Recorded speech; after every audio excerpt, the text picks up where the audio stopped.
Ces derniers jours, j'ai fait des emotes sur Krita de mon personnage. J'ai dû apprendre à le dessiner, ça n'a pas été simple, j'ai vraiment galéré. Faut savoir que quand j'ai fait ce personnage déjà, j'avais fait un dessin que j'avais trouvé vraiment pas ouf, et au final, le gros du chara-design s'est fait un petit peu comme ça, sur le feeling, en 3D. Mais bon, au bout d'un moment, j'ai fini par trouver une stylisation qui me plaisait pour faire ces emotes, mais j'étais pas trop sûr de la lisibilité. Je me suis dit que j'allais rajouter un contour noir, uniforme, pour pouvoir faire ressortir les éléments. Et là, j'ai fait comme je fais d'habitude sur Krita, c'est-à-dire que j'ai sélectionné ma forme, j'ai agrandi, j'ai rajouté un calque sur lequel j'ai rempli la sélection par une couleur noire du coup. Les artistes connaissent ça, c'est un peu la méthode facile pour faire des contours quand on connaît pas très bien le logiciel. Le truc c'est que Krita j'utilise depuis longtemps et je connais bien le logiciel.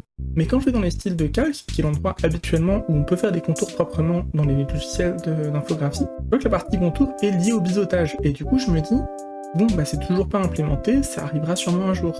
Mais je sais pas pourquoi, cette fois-ci, je me suis dit, ça me saoule un peu quand même de devoir refaire la manipulation à chaque fois.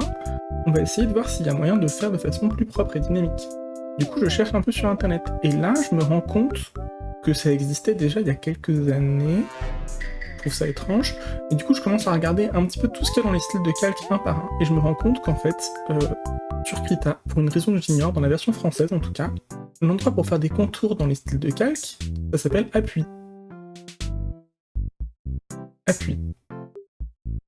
Donc bon, bah maintenant, ça se fait de façon dynamique, ce qui est quand même plutôt chouette, mais j'avoue que j'ai du mal à comprendre le choix de ce nom. Si vous avez une idée de pourquoi ça s'appelle appui plutôt qu'autre chose, expliquez-moi en commentaire, vraiment j'ai une grosse curiosité sur la question.